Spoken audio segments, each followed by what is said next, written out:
सावधान। इडमो अर्हन्ताणम् इडमो सिद्धाणम् इडमो आयरीयाणम् इडमो अज्जायाणम् इडमो लोये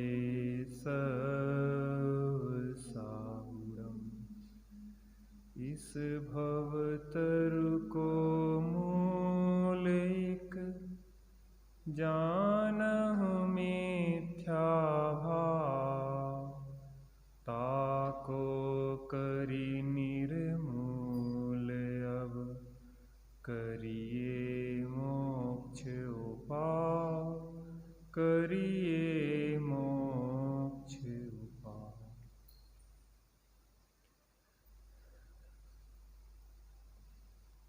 कोई पूछे कि हम संसार में क्यों भटक रहे हैं, तो उसका कारण है हमारा मिथ्या दर्शन, मिथ्या ज्ञान और मिथ्या चारित्र। और जब उस मिथ्या दर्शन, मिथ्या ज्ञान, मिथ्या चारित्र को निर्मूल करता है जीव, तो मोक्ष का उपाय प्रकट होता है, मोक्ष मार्ग में आगे बढ़ता है। श्री मोक्ष मार्ग प्रकाशक जी ग्रंथ हमारे स्वाध्याय में विराजमान है। 7वां अध्याय निश्चयभाषी मिथ्या दृष्टि किस किस प्रकार के अपनी स्वच्छंदता के पोषण के लिए कुतर्कों को देता है, उसकी चर्चा हो रही है। पृष्ठ क्रमांक 203। तपस्क्षण को व्यथा क्लेश ठहराता है। वहाँ वह तपस्क्षण को वृथा क्लेश ठहराता है, परंतु मोक्ष मार्गी होने पर तो संसारी जीवों से उल्टी परिणति होना चाहिए। संसारियों को इष्ट अनिष्ट सामग्री में राग द्वेष होता है, इसके राग द्वेष नहीं होना चाहिए। एक संसार मार्ग है और एक मोक्ष मार्ग है। मिथ्या दर्शन ज्ञान चारित्राणि संसार मार्गा और सम्यक दर्शन ज्ञान चारित्राणि मोक्ष मार्गा, दोनों के मार्ग दिशाएं विपरीत हैं। अगर मिथ्या दृष्टि को तपस्क्षण आदि क्लेश रूप लगता है, तो सम्यक दृष्टि अगर हुआ है जो जीव, तो उसको क्या लगना चाहिए? तपस्क्षण आदि आनंद रूप होना चाहिए। आनंद का मतलब यह है, दो प्रकार का तप है, या परिभाषा दो प्रकार से आती है। इच्छा निरोधस तपा और स्वरूप प्रतिपन्न तपा। बाह में पंचेंद्रिय के विषयों की इच्छाओं के निषेध पूर्वक स्वरूप का प्रतिपन्न होता है, और स्वरूप का प्रतिपन्न होने पर सहज ही विषय इच्छा जितनी कसाय चली जाती है तद्जन उत्पन्न ही नहीं होती। लेकिन स्वरूप प्रतिपन्न के लिए सर्वप्रथम हमें बुद्धिपूर्वक इच्छाओं का निरोध करना चाहिए। तो लोक में देखा जाता है कि इष्ट सामग्री में राग और अनिष्ट सामग्री में द्वेष समस्त ज्ञानियों के ऐसा पाया जाता है। तो तुम्हारे भी इष्ट सामग्री में राग और अनिष्ट सामग्री में द्वेष है, तो तुम में और मोक्ष मार्गी में क्या अंतर है? संसार मार्गी में क्या अंतर है? तुम अपने को मोक्ष मार्गी ज्ञानी मानते हो, तो तुम्हारी वृत्ति से उनसे विपरीत होना चाहिए। तथा राग छोड़ने के लिए इष्ट सामग्री भोजन आदि का त्यागी होता है, और द्वेष छोड़ने के लिए अनिष्ट सामग्री अंसन आदि को अंगीकार करता है। भोजन सामग्री मूलतः इष्ट लगती है लोगों को अज्ञान अवस्था में मुख्य रूप से। तो जो हमें इष्ट लग रही है भोजन आदि सामग्री, बुद्धिपूर्वक उसका त्याग करना है इष्ट बुद्धि तोड़ने के लिए। जो अनशन आदि जो हैं, जिनमें अनिष्ट बुद्धि है, बुद्धिपूर्वक उन्हें अंगीकार करना है, क्योंकि उनमें अनिष्ट बुद्धि तोड़ने के लिए। स्वाधीन रूप से ऐसा साधन हो तो पराधीन इष्ट अनिष्ट सामग्री मिलने पर भी राग द्वेष न हो। पूर्व का अभ्यास अगर हो स्वाधीनता से इस प्रकार का अनशन आदि का, तो कभी ऐसी स्थिति बनती है जब हमें भोजन आदि नहीं मिलता है पराधीनता से, तो भी क्या है, परिणाम बिगड़ेंगे नहीं। इसलिए बुद्धिपूर्वक इनको करना चाहिए। अतः होना तो ऐसा ही चाहिए परंतु तुझे अनशन आदि से द्वेष है, इसलिए उसे क्लेश ठहराता है। क्या से द्वेष है? अनशन, ऊनोदर, वृत्ति पर संख्यान, रस परित्याग, विविध सिंहासन, काय क्लेश आदि, वाह तप, प्राश्चित, विनय, वैयावृत, स्वाध्याय, विसर्ग और ध्यान, ये अंतरंग तप, इनसे क्या है तुझे क्लेश लगता है तुझे। जब यह क्लेश हुआ तब भोजन करना स्वयं में सुख ठहरा और वहाँ राग आया। जब तुझे अनशन आदि क्लेश रूप लग रहे हैं तो भोजन करना स्वयं में भी कैसा ठहरा? सुख रूप लगता है तुझे। वहाँ तुझे क्या हुआ? राग हुआ। परंतु ऐसी परिणति तो संसारियों के पाई ही जाती है। ये परिणति तो इष्टनिष्ठ की कल्पना रूप परिणतियाँ तो संसारी जीवों के पाई ही जाती हैं। तूने मोक्ष मार्गी होकर क्या किया? तू अपने को मोक्ष मार्गी समझता है। तुझे लगता है कि हम ज्ञानी बन गए हैं, तो ज्ञानी और अज्ञानी की परिणति एक सी तो होती नहीं है। मैंने चर्चा की थी पुरुषार्थ सिद्धि उपाय में आचार्य अमृतचंद स्वामी कहते हैं, मुनिना अलौकिकई वृत्ति और सम्यक दृष्टि न अलौकिकई दृष्टि। वहाँ तो मुनिराजों की तरफ से लिखा, लेकिन सम्यक दृष्टि की दृष्टि भी अलौकिक होती है। यदि तू कहेगा कितने ही सम्यक दृष्टि भी तपस्क्षण नहीं करते,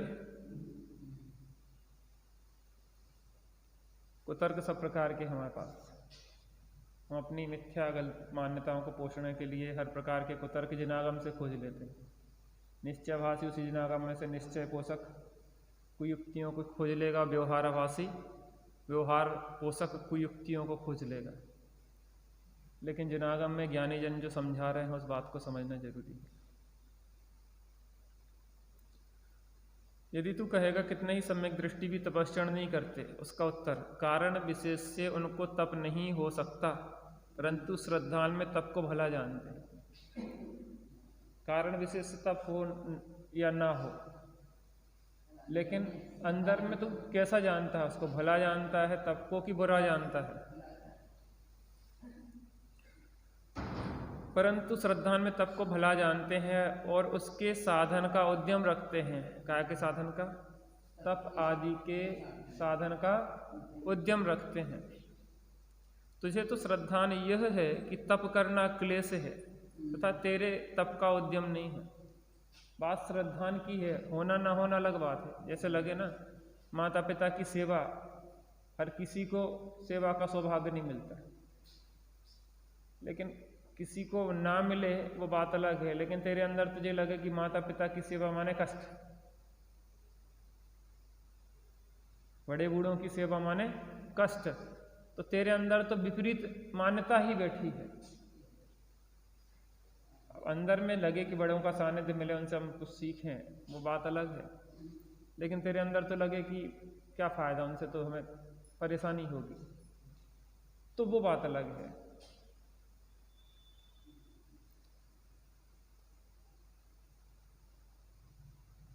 तुझे तो श्रद्धान यह है कि तप करना क्लेश है तथा तेरे तप का उद्यम नहीं है। उनका तप का उद्यम रहता है और तुझे तो तप क्लेश रूप लगा, इसलिए तेरा तप का उद्यम नहीं है।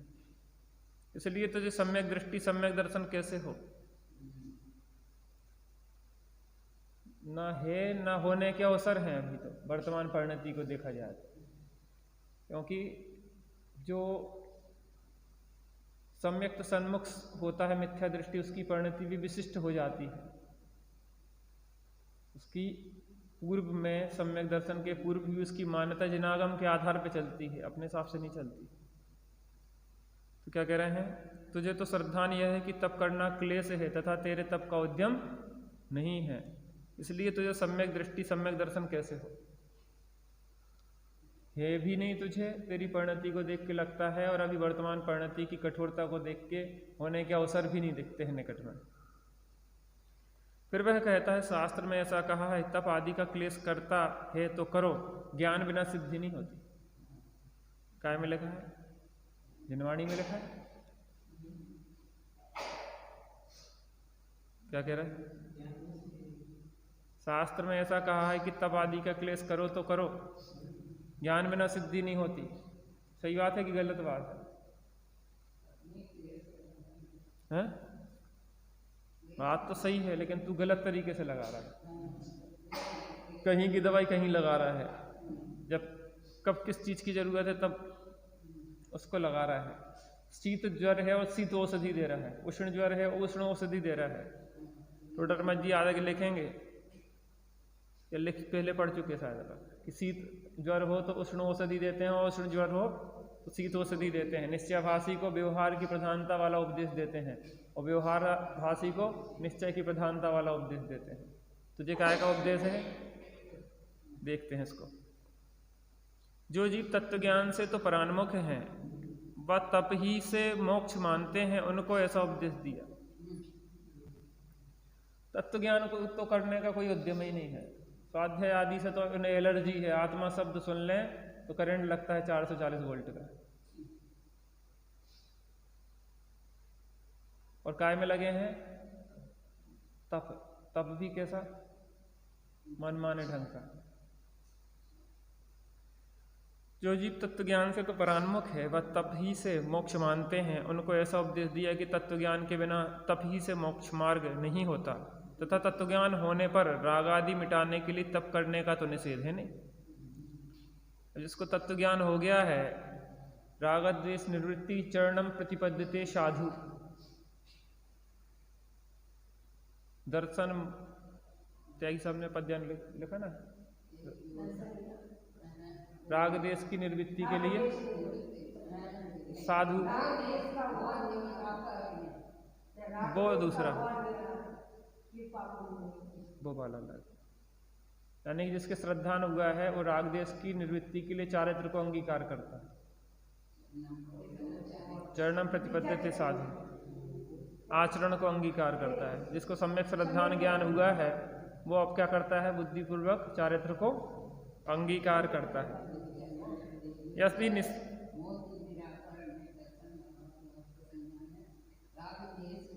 चरणम प्रतिपद्यते साधु,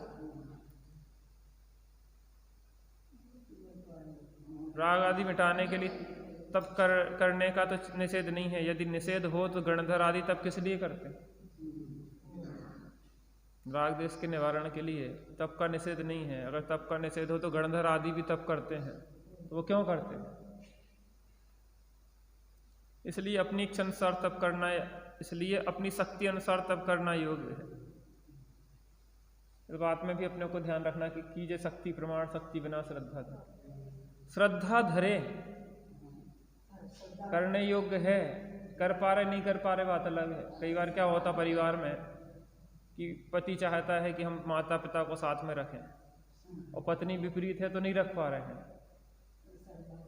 पत्नी विपरीत है तो नहीं रख पा रहे हैं। अब वो अलग भी रहना पड़ रहा है, उसको इच्छा भी है अंदर में कि रखें, तो किसी ना किसी रूप में माता पिता की मदद भी करता रहता है। लेकिन तेरे अंदर ही ये श्रद्धा नहीं हो कि माता पिता की सेवा आदि करने योग्य है, तो फिर वो क्यों करे।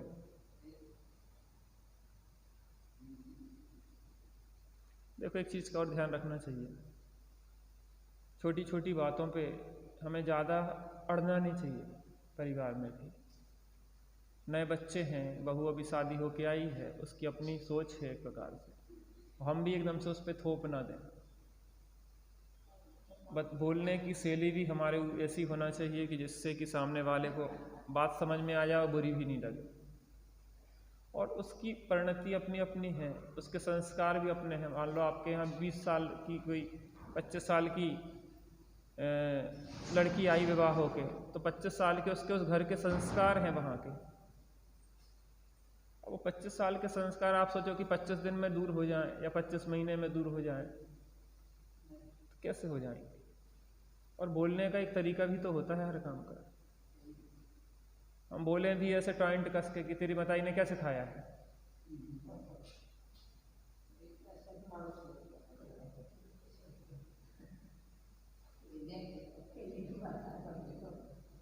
हाँ?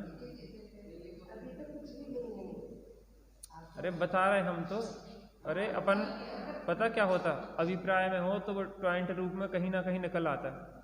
कई बार क्या होता है कि माताएं सीधी बहू से नहीं कहेंगी, अपनी लड़की के माध्यम से टॉइंट बहू को कसेंगे। सबके यहाँ सबकी एक सी बात नहीं होती, मैं तो देखी है ना ये चीज़ें। कहना किसी से हो किसी से, जैसे कैरम का होता ना गेम, गोटी को किसी को डालना है और टकराते किसी में है, लगता है कि कहीं टकरा रही कहीं है, वो जा कोई जा रही है। देखो अभिप्राय में बैठा हो तो सब ऐसे निकलती है बात। सोचना भी वे ऐसे होते हैं कि जो आदमी को तीर जैसे लगते हैं। हम इसलिए दोनों पक्ष कह रहे हैं कि बड़े लोगों को अब जमाना बदल गया है। जब डालियाँ कड़क हो जाती हैं तो वो टूट सकती हैं, झुक नहीं पाती, तो उसके साथ बहुत प्रेमपूर्ण व्यवहार करना पड़ता है। देखो आपकी तो ढलती स्थिति है और उसका चढ़ती स्थिति है, थोड़ा सा आपको सासपना, थोड़ा सा देखो शरीर वैसे धीरे धीरे क्षीण हो रहे हैं, शरीर काम कर नहीं रहे हैं, तो थोड़ा सा एडजस्टमेंट तो करना ही पड़ेगा जीवन में। एक जन ने कहा कि हमारी बहू चौके में चप्पल पहन के काम कर रही थी, तो हमने सोचा देख तुझे साथ में रहना है तो चप्पल उतार दे, ये तो अलग हो जाए, और चप्पल के पीछे अलग हो जा तू, ये तो कोई तरीका नहीं है। ये बात भी सही है कि चप्पल पहन के काम नहीं करना चाहिए, लेकिन ठंड का मौसम हो, बेचारी बीमार हो रही हो तो तुम क्या करोगे? एक मैट डाल दो, मैट आती ना चटाई टाइप की, वो डाल दो तो उस पर खड़ी हो जाएगी। देखो हमें समाधान खोजना है, हमें उलझना नहीं है। देखो चप्पल वगैरह चौके में पहनना योग्य नहीं लगता। देखो भले आपकी चौके की चप्पलें हों, पहले तो कहने ही में चौके की चप्पल खराब लगता, चौकी की चप्पल कहने ही अच्छा नहीं लगता पहली बात तो, है ना। अब क्या उसका ऑप्शन खोजे, हम ये कह रहे हैं आप उसको मेट एक खरीद के अच्छी सी जालीदार मेट आती ना प्लास्टिक की अच्छी, ऐसे बाहर डली इस टाइप की आती ना, पूरे में एक लंबी सी बिछा दो बेटा, यहाँ पे प्लेटफॉर्म के सामने काम करना है, हमने जी डाल दी तुम्हें 5 फुट की, इस पे खड़े होकर करते रहो, बाद में साफ कर लिए अपने। कोई भी हम ये कह रहे हैं समाधान खोजना है कि उलझना है अपने को, कपड़े और प्लास्टिक से मतलब नहीं है हमें।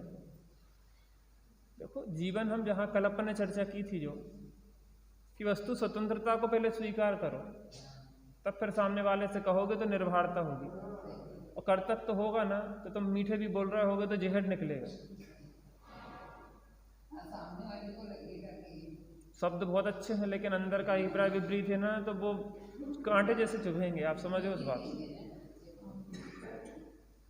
कर्तृत्व प्रेशर देता है दिमाग पे, हमें भी दुखी करता है, सामने वाले को भी। आप सहज रूप से कहें, यदि माने तो सहज योग्यता अहंकार का भाव ना हो, और नहीं माने भवितव्य विचारो जिससे किंचित खेदना।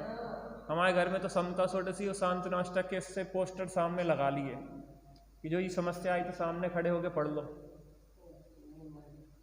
यदि माने तो सहज योग्यता अहंकार का भाव ना हो, और नहीं माने भवितव्य विचारो जिससे किंचित हीन भाव जीवों के लख कर ग्लानि भाव नहीं मन में हो, कर्मोदय की अति विचित्रता समझो स्थिति, स्वयं को स्थितिकरण करो। देखो भैया नौकरों से काम नहीं होता,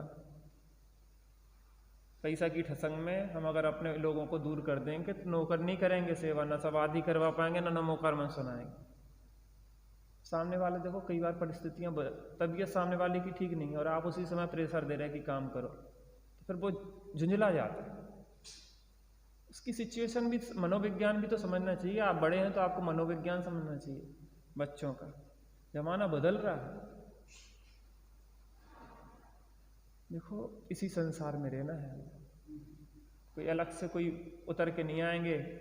स्वर्ग यहाँ पे, स्वर्ग हम ही को उतारना होगा। मैंने कहानी देखी थी, एक बहू नए सब जमाने की पढ़ के आई और उसको पैसे वाले की लड़की थी तो बहुत ठसंग थी। मैं क्यों करूँगी, मैं ऐसा क्यों करूँगी, मैं वैसा क्यों करूँगी, मैं तो बड़े घर की हूँ, मैं तो ऐसा कर दूँगी, मैं तो घर चली जाऊँगी, वो कर। तो उनके जो जेठ थे उनकी बहुत जमींदार टाइप के व्यक्ति थे, गंभीर व्यक्ति थे। तो एक दिन वो बहू कहने लगी पति से कि हम तो अलग हो जाएंगे। तो उसके जो जेठ थे उन्होंने जितनी रजिस्ट्री थी उनके पास, जितनी चाबियाँ थी सब रख लो, बहू के सामने रख दिया, बेटा देख हम भाइयों को अलग नहीं कर, तेरे को जो तेरी मर्जी में आएगा हम वहाँ सिग्नेचर कर देंगे। हमारे लिए संपत्ति कीमती नहीं है, हमारे लिए संबंध कीमती है। हमें अलग नहीं कर। जितनी रजिस्ट्री थी पूरी सामने रखी, के हमें भी नहीं पता कि कितनी ज़मीन जायदाद है। जे रखी ज़मीन जायदाद और जे रखी तिजोरी की चाबियाँ। आज से तू मालकिन। पत्नी से कहा कि दे दो इसको चाबी का गुच्छा, जे रखेगी। हमारे लिए संपत्ति कोई कीमत नहीं रखती, हमारे लिए संबंध कीमती है। हम भाई अलग हो जाएंगे तो क्या होगा फिर।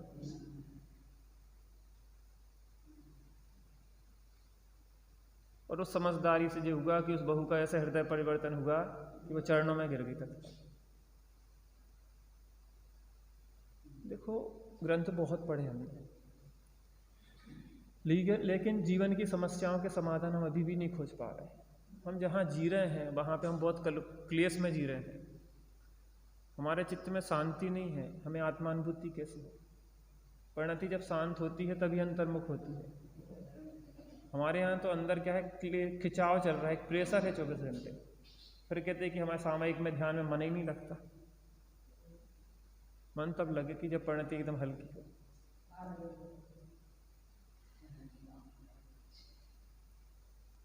सब द्रव्य का परिणमन अपने आप हो रहा है, हमको भी धीरे धीरे श्रद्धान हो रहा।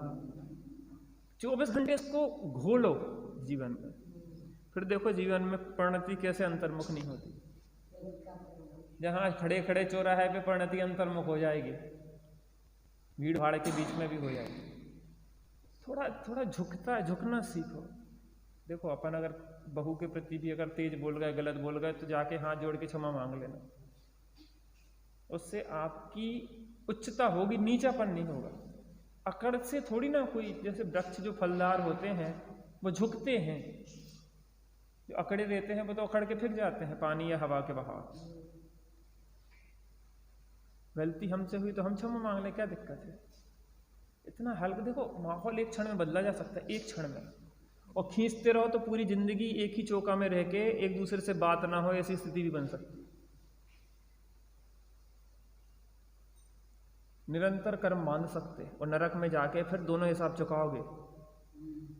यहाँ पे तो अंदर अंदर घुनते रहे कि हम छोड़ेंगे नहीं, देख लेंगे इसको, अपना देखेंगे। फिर नरक में जाओगे रावण लक्ष्मण की तरह, वहां जाके हिसाब चुकता होगा। क्योंकि यहाँ तो कर नहीं पाए, क्योंकि समाज का भय है, परिवार का भय है, इनका भय है, उनका भय है, तो यहाँ तो कर नहीं पाते हैं। आजकल बूढ़े लोग भी मोबाइल का ज्यादा प्रयोग करने लगे। क्या बात है, जमाना बदल गया, मॉडर्न हो गया है।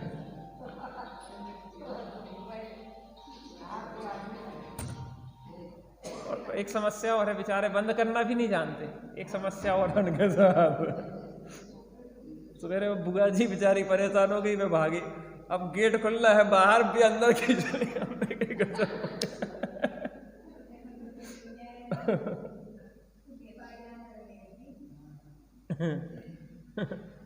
अब पता घबरा जाता आदमी,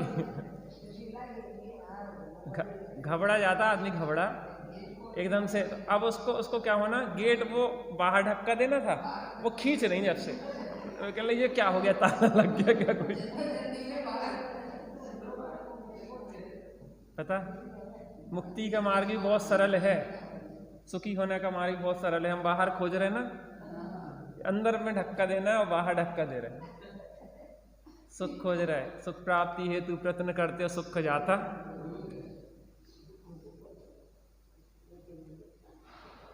समस्याएं बहुत हैं। देखो हम कई प्रकार से विचार करते हैं।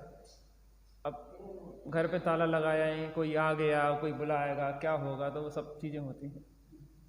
कोई लोग तो यहीं बैठे बैठे बातें कर लेते हैं, सब निपटा देते हैं। हाँ आ रहे हैं अभी, चिंता नहीं करो, बेच दो हो जाएगा। योग्य नहीं है। अब लेकिन अब क्या कर सकते, जमाना ऐसे ही हो गया, तो अब चारों तरफ ऐसी स्थितियां चल रही हैं। जब आप उनकी जगह होगी तो आप भी वैसी मोबाइल चलाओगी। आपको काम कहते हैं मोबाइल के, अब है नहीं है, इसलिए बातें आ रही हैं। वो तो हम समझते हैं कि जनवाणी के सामने नहीं करना, लेकिन अब परिस्थिति कई बार ऐसी बन जाती है। कहीं जैसे कोई जा रहा है, अब क्या हुआ कि हम जब तक देर हो रही नहीं, चलो स्वाध्याय बैठ जाएं, तो मैं फ़ोन कर देना, हम फटाफट आ जाएंगे। कई बार बहुत परिस्थितियाँ होती, देखो अपन किसी को एकदम से गलत या वो नहीं, देखो उपदेश तो राजमार्ग तो यही है कि यहाँ पे बंद करके ही आओ, लेकिन अपवाद में कभी कभी ऐसी परिस्थिति उलझ जाती है। चाची रोज मोबाइल लेके थोड़ी ना आती,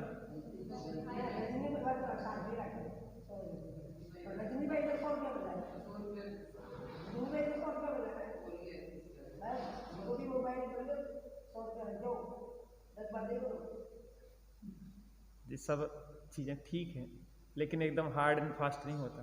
धवल जी आ जाए ना आपके यहाँ, तो आधे लोगों को भगा देंगे वो यहाँ से। आप मोबाइल की बातें कर रहे हैं, थोड़े भी गहरे रंग के कपड़ा पहन के आ जाओगे, सब लिपस्टिक लगा के आ जाओगे, नेल पॉलिश तो बाहर कर देंगे और ऐसे डांटेंगे ना कि जिंदगी भर नहीं भूलोगे। यहाँ पे इतनी भद्दी भाषा में बोलते, वो तो चले गए, हम बता रहे हैं आपको। धवल जी, केसरी चंद जी धवल, छिंदवाड़ा के जो थे। मैं ये कह रहा हूँ, देखो ऐसा नहीं है सर्वथा हर चीज़ को एकदम से हार्ड एंड फास्ट नहीं है, लेकिन अपन अपना विवेक रख सकते हैं। अब यहाँ पे हम एक एक मोबाइल वाले को देखते रहे तो हम तो प्रवचन ही नहीं कर पाए। तो बात मूल ये है, अपन उपदेश दे दिया कि भैया देखो मोबाइल मंदिर में नहीं लाना चाहिए, लेकिन अब कोई परिस्थिति ऐसी उलझ गई किसी की, तो आदत नहीं बनाओ। कभी कभार हो सकता है, लेकिन तुम तो आदत बना ले, वो गलत बात है। तो ढक्का कहाँ दे रहे हैं? बाहर, और देना कहाँ है?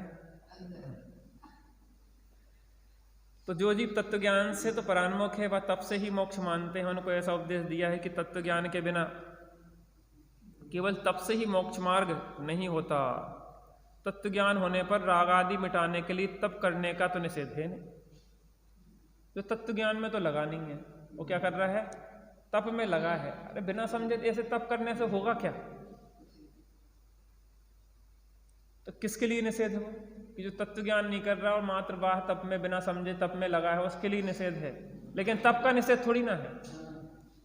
कुछ लोग कहते हैं हम तो पूजन करते नहीं है, क्योंकि हमने तो बहुत महिलाएं देखी कि पूजन करते करते बातें करती रहती, तो हमने इसलिए पूजन करना ही बंद कर दिया। यहीं बैठे बनाए कड़ी दाल, लगे ना मन मंदिर में, एक पहले भजन आया था।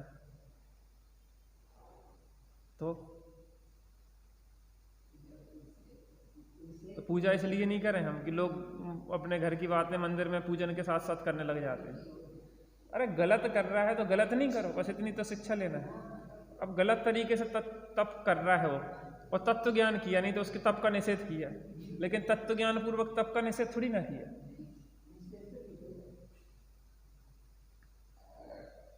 केवल तप ही से मोक्ष मार्ग नहीं होता, तथा तत्व ज्ञान होने पर राग आदि मिटाने के लिए तप करने का तो निषेध है नहीं।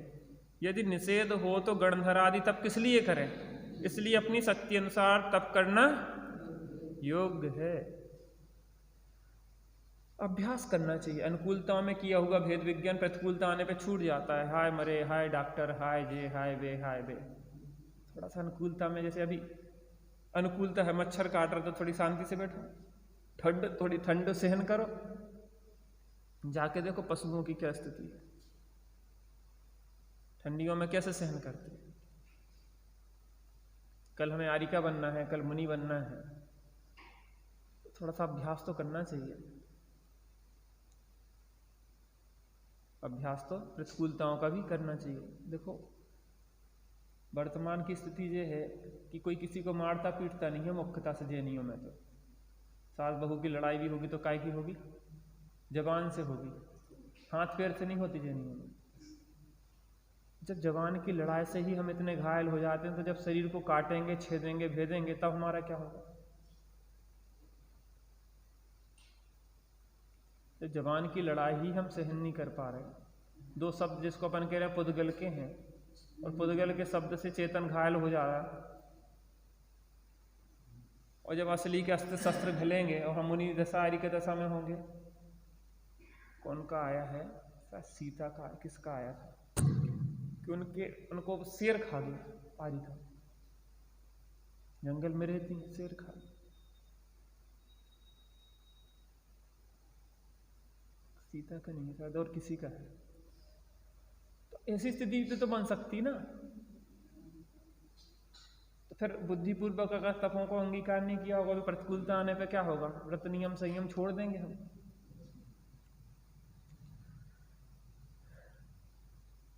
इसलिए निषेध हो तो गणधर आदि तप किस लिए करें? इसलिए अपनी शक्ति अनुसार तप करना योग्य है। वहां वह व्रतादि को बंधन मानता है। किसको बंधन मानता है?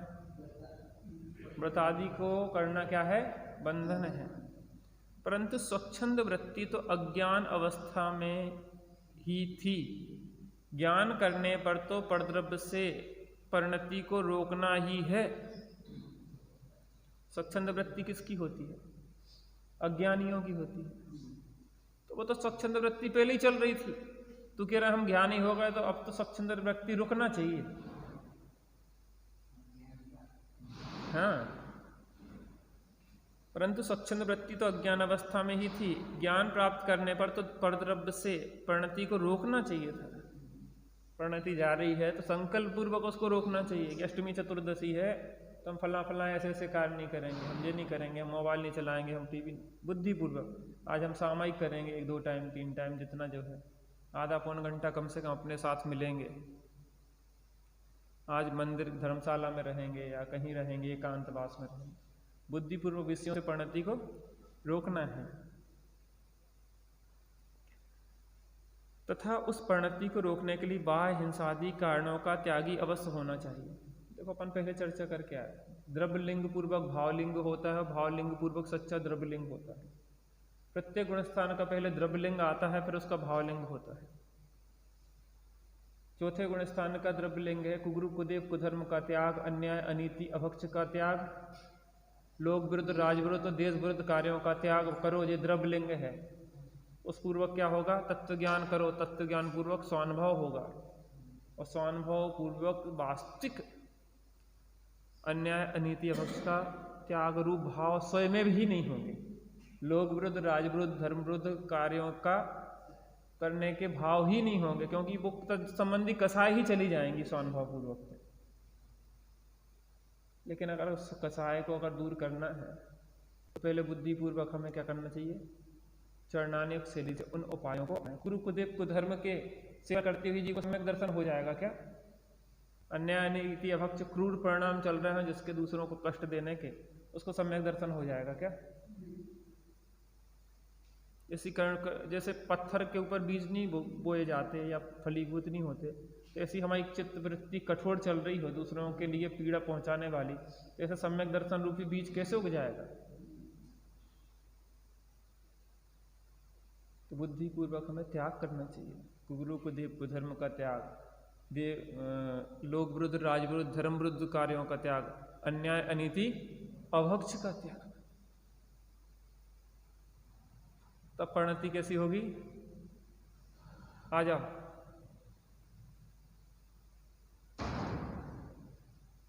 तब परिणति कैसी होगी? निर्मल होगी है? और उस निर्मल परिणति में उपयोग अंतर्मुख होगा। घुटनों में दर्द है क्या तुम्हारे? आगे आ जाओ। बच्चे भी कहेंगे कि चाचा परेशान करते रहते। वो दादी को देखने आया था शायद। क्यों दादी को देखने आए थे क्या तुम? हमसे मिलने आए थे? तो बैठ जाओ। कोई कोई तो पकड़ में आता है।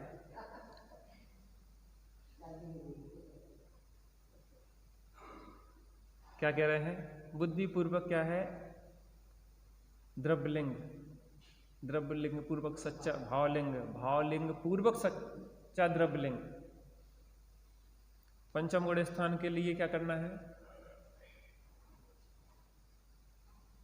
पंचम गुण स्थान के लिए क्या करना है? बुद्धिपूर्वक 12 व्रतों का पालन करो। 12 व्रतों के पालन पूर्वक निर्वृत्ति पूर्वक जीवन जियो, सामयिक आदि जीवन में लाओ। और सामयिक के काल में क्या होगा?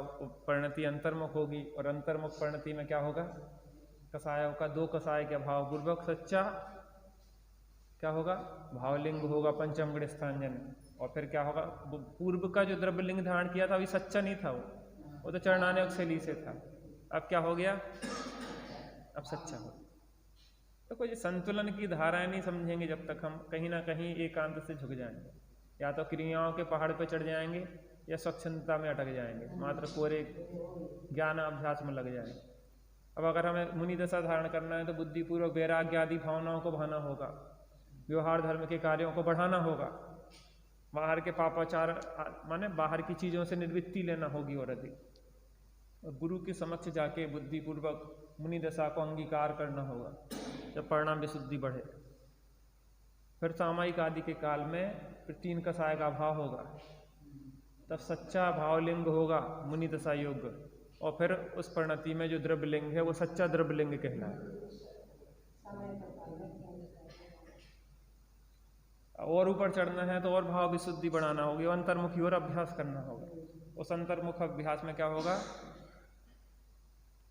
परिणति और गहरी लीन होगी, और श्रेणी चढ़ आरोहण होगा। श्रेणी आरोहण से क्या होगा, यथाख्या चारित्र होगा, तब वो कसाय जो है उसका भी अभाव होके क्या होगा, 12वां आदि गुणस्थान पूर्वक केवल ज्ञान की उत्पत्ति होगी। फिर वहां कुछ नहीं करना है, फिर वहां तो अपने में लीन ही है। परिणति जो होगा वो आयु कर्म आदि की स्थिति जब तक है तब तक रहेगी, और तब तक जब उसका पूर्ण समय हो जाएगा तो समुद्रघात आदि होके केवली जो भी होगा, आयु अगर ज़्यादा है कम, आयु से अधिक है और कर्म, तो अपनी स्थिति को पूर्ण करके वो क्या होगा, सिद्ध दशा स्वयं में आ जाएगी। लेकिन यहाँ तो अपन को जो बुद्धिपूर्वक है उन कार्यों को करना चाहिए।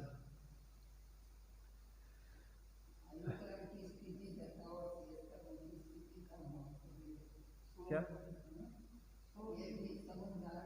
हाँ, नहीं, आयु कर्म की स्थिति पूरी हो रही हो और अन्य कर्मों की स्थिति ज्यादा हो तो फिर समुद्रघात के द्वारा देखो अपन इसमें एक सीधी सीधी प्रोसेस है। एक सीधी सीधी प्रोसेस पता है ऐसी है, देखो अपन जैसे समझे, जैसे अपन को किसी कपड़े को सुखाना है, तो आपने उसको जैसे ये रूमाल है अपना, है ना, उस रूमाल को हमने क्या किया, इसकी 4-5 पुर्तें करके ऐसे हमने गीला किया, उसको धोया और 4-5 पुर्तें करके ऐसा था वो ऐसा। अब इसको क्या किया हमने, सूखने ऐसे डाल दिया, तो कितने समय देर में सूखेगा। अब इसको हमें जल्दी सुखाना तो क्या करेंगे, ऐसे खोल के क्लिप लगा के टांग दिया तो क्या होगा, जल्दी सूख जाएगा। ऐसे क्या करते समुद्र घाट में आत्मा के प्रदेशों को क्या करते, विस्तृत कर देते। पहले क्या करते, दंड, कपाट, पितर और लोक पूरण, फिर उसी क्रम से उसको वापस आते हैं और वो अन्य कर्मों की स्थिति आयु कर्म के बराबर करके कर देते हैं। उसके बाद क्या होता है, मोक्ष हो जाता है, ऐसी स्थिति बनती है। क्या कह रहे थे वहां वह व्रतादि को बंधन मानता है, परंतु स्वच्छंद वृत्ति तो अज्ञान अवस्था में ही थी। ज्ञान प्राप्त करने पर तो परिणति को रोकता ही है, तथा उस परिणति को रोकने के लिए बाह्य हिंसा आदि कारणों का त्यागी अवश्य होना चाहिए। जैसे मान लो 10 लक्षण चल रहे हैं अभी, 10 लक्षण में अपन ने नियम ले लिया कि हम सिंगुली से बाहर नहीं जाएंगे, तो तत्संबंधी विकल्पों का त्याग हो गया। अब भैया उनके यहाँ शादी है, भैया हमारा तो 10 लक्षण में नियम है, अब हमें भैया बाहर भोजन नहीं करेंगे कहीं पे जाके, भैया उनके यहाँ निमंत्रण है, हमारा तो नियम है। अगर देखो हमारा नियम नहीं है तो लोग नहीं मानेंगे। तो ये पूछेंगे नियम है क्या तुम्हारा, नहीं नियम तो नहीं है, तो फिर क्या है, तो चल जाएगा। स्वयं में ना भी जाए तो सामने वाला जिद कर सकता है आपसे, नियम तो नहीं है ना, हाँ तो चल जाएगा, ले आओ इन्हें, ये सब चीज़ों का। इसलिए बुद्धिपूर्वक देखो, अपने बच्चों का अगर विवाह आदि हो जाए तो वो बुद्धिपूर्वक दूसरे के विवाह आदि में जाने का त्याग कर देना चाहिए। सब रिश्तेदार नातेदार को बुला के कार्यक्रम कर लो विधान आदि का, और सबसे बता दो कि भैया अब हमारी निवृत्ति है, अब ये लड़का बहू जाने किससे संबंध निभाना है किससे नहीं निभाना है। अब हम तो अपनी आराधना समाधि की तैयारी में लगे हुए हैं। उससे क्या होगा कि सबको पता पड़ जाएगा। देखो व्यक्ति आप जैसे हैं वैसे ही आपकी इमेज बना लेता है। आपके यहाँ शादी होगी, हमें बुलाओगे? क्यों नहीं बुलाओगे?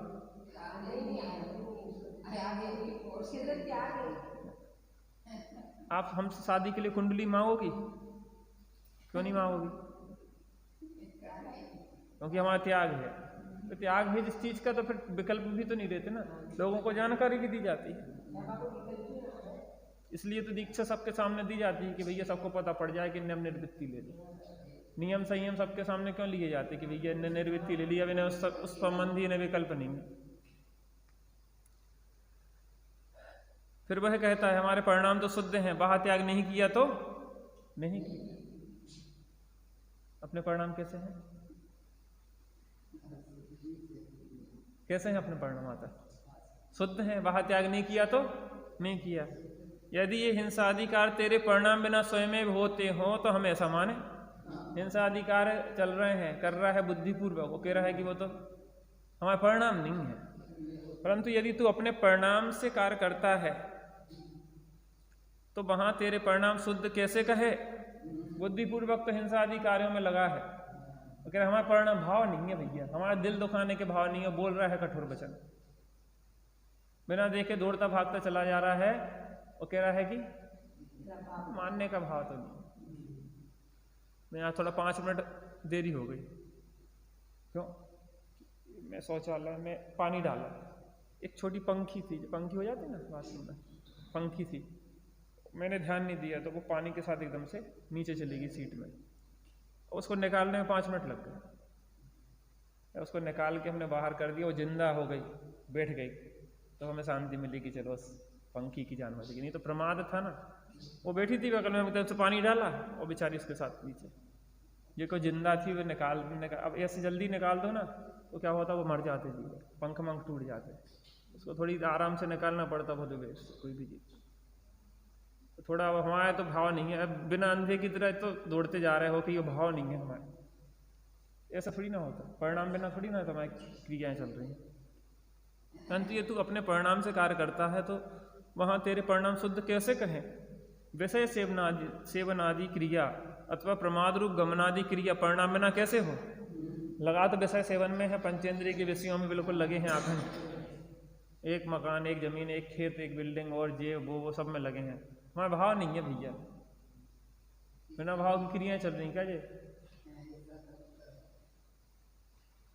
एक ईर्यापथे का आश्रय होता है, एक सांप्रायिक आश्रय, कसाएं चली गई क्या तेरी?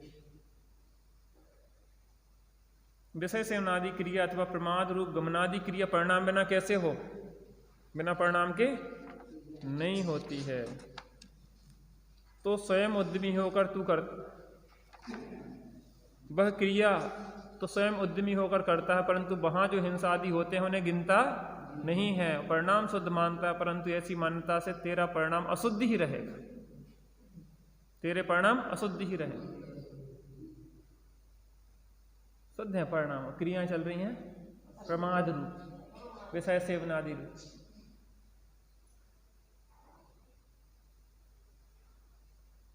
परंतु ऐसी मान्यता से तेरे परिणाम अशुद्ध ही रहेंगे।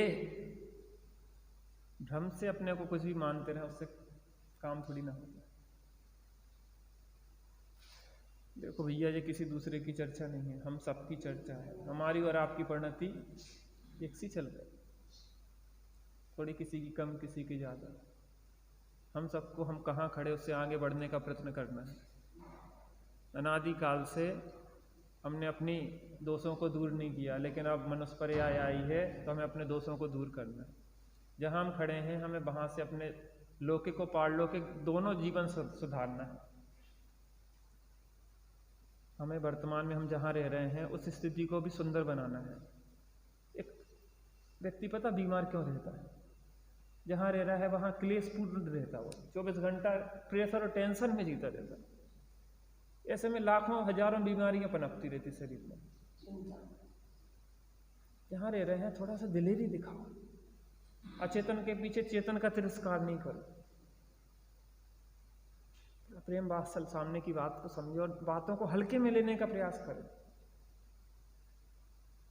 एक परिस्थिति होती है, एक मनस्थिति होती है। परिस्थितियों से मनस्थिति का कोई जबरदस्ती नहीं बिगाड़ती हो, उस परिस्थिति में हम जुड़ेंगे तो समस्याएं आएंगी। उसको जल्दी से जल्दी क्या है, सहज बनाने का प्रयत्न करो। अगर सामने वाला वो अकड़ के बात करने के लिए नहीं करना चाह रहा है तो तुम उकड़ के बोल लो, क्या नुकसान है। क्योंकि हम अंदर अंदर घुटते रहते हैं, कितने कर्म बांधते रहते हैं, हमें खुद नहीं पता। वर्तमान में दुखी हो, भविष्य में दुखी हो। यहां भी रहो तो खूब आनंद से रहो, और वहां भी जाओ तो जो यहाँ आनंद से रहता है वही वहां आनंद में रहता है। यहाँ क्लेश में रहो तो वहां क्लेश में जाओगे, नरक में। प्रयोग करें थोड़ा थोड़ा हम अपने जहां भी रहते हैं, माहौल को, जीवन को बदलने का प्रयत्न करें। आज चतुर्दशी इसलिए थोड़ी देर तक ले रहे, आज सबकी छुट्टी है। चतुर्दशी क्यों है? अष्टमी, चतुर्दशी, पर्व आदि शाश्वत पर्व हैं। इन पर्वों के दिनों में की हुई आराधना विशिष्ट फल को देती है। इन पर्वों के दिनों में की हुई आराधना विशेष फल, पाप रूप फल को देती है। इसलिए अष्टमी, चतुर्दशी के पर्वों में विशेष साधना करो, क्योंकि इस समय एक एटमॉस्फेयर, वातावरण भी बहुत अच्छा होता है। इन पर्वों के दिनों में विशेष साधना करते हैं साधक जन। वातावरण का एक प्रभाव होता है, उन दिनों में विशेष साधना करो, निर्वृत्ति पूर्वक साधना करो। भोजन आदि का पूरा त्याग नहीं कर पा रहे तो एकासन करो, स्वाध्याय बढ़ाओ, सामयिक बढ़ाओ, चिंतन मनन, ध्यानाभ्यास करो, ज्ञानाभ्यास करो। जीवन बदलेगा। ईमानदारी से अगर हम प्रयत्न करेंगे तो जीवन बदलेगा, जीवन में शांति आएगी, लौकिक और पारलौकिक दोनों स्थितियां बदलेंगी। एक व्यक्ति पूरे घर के माहौल को बदल देता है अगर धर्मात्मा हो जाए। एक व्यक्ति धर्मात्मा अगर घर का हो जाए तो पूरे घर को बदल देता है। अरे एक छोटा बच्चा पैदा हो जाता किसी के घर में जिनके यहाँ कोई बात नहीं करता था बरसों से, छोटा बच्चा पैदा हो जाए तो ऐसा कोई आता है विशिष्ट जीव तो पूरे घर को फिर से मिला देता है, तो सबको जोड़ देता है। उसमें सहजता होती, बच्चे में एक सहजता होती है। उसको वो कोई बात को गांठ बांध के नहीं रखता है, जैसे हम गुड़ी बांध के रख लेते।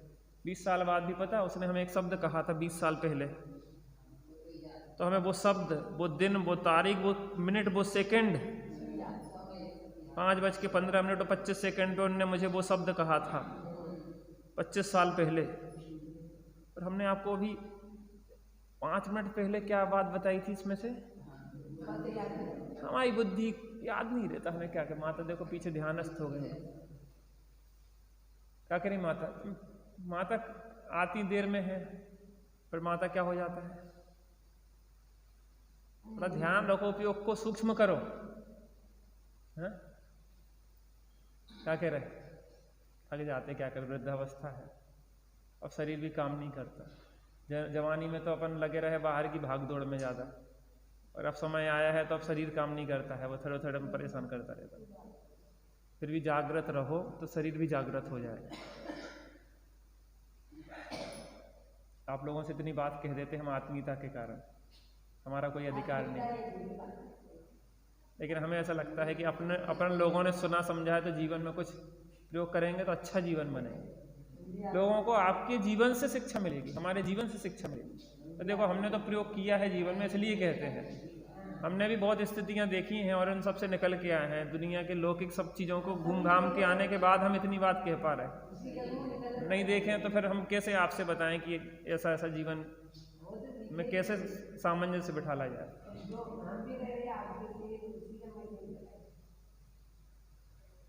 चलिए थोड़ी बैठे 2-5 मिनट अपन शांति से। आज तो चतुर्दशी है। एक प्रतिक्रमण वाली पुस्तक देखी थी मैंने, आज रात में प्रतिक्रमण करवाएंगे, है ना? तो वो निकाल के रख लेना, कोई से भी करवा लेंगे अपन रात में। चतुर्दशी अष्टमी को कम से कम प्रतिक्रमण तो करना चाहिए। मुमुक्षुओं में प्रचलन नहीं है, प्रतिक्रमण होना चाहिए, है ना? आलोचना पाठ आदि पढ़ना चाहिए अपन को। तो रात में अपन थोड़ा सा बैठेंगे उसके लिए। आज हम भी फ्री रहेंगे थोड़े, तो लास्ट में अपन थोड़े 10-5 मिनट उसके लिए बैठे। चलिए शुरू करते हैं। शांत बैठ जाए पहले तो। कोई काम तो नहीं है तुम्हें? बैठो। चेतो चेतन निज में आ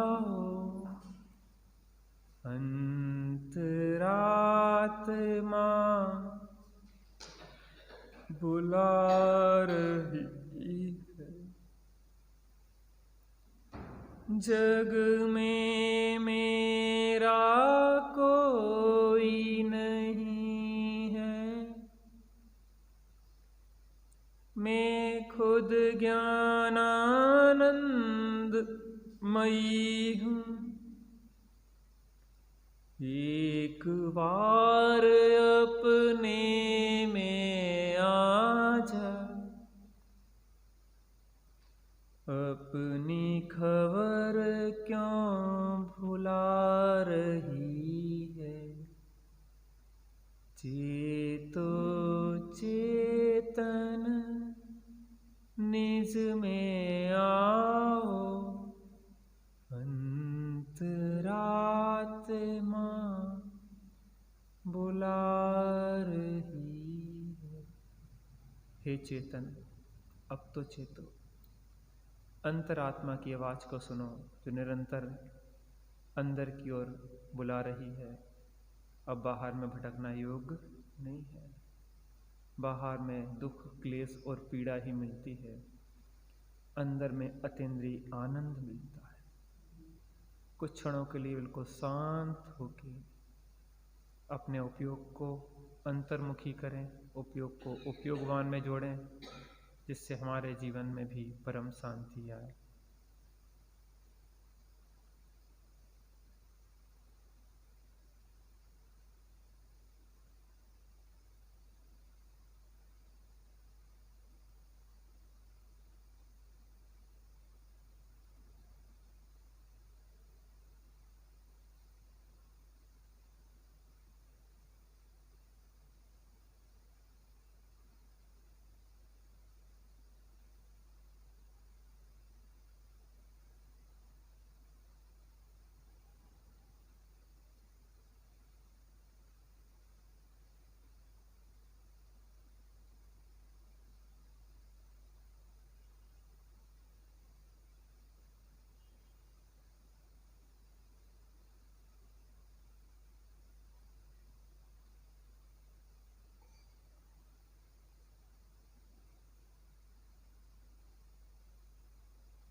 शुद्ध स्वरूपी अविनाशी हूँ आत्मस्वरूप।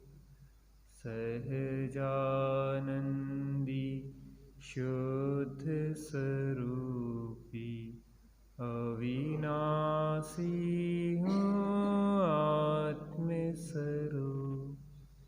सहजानंदी शुद्ध स्वरूपी अविनाशी हूँ आत्मस्वरूप। निज निज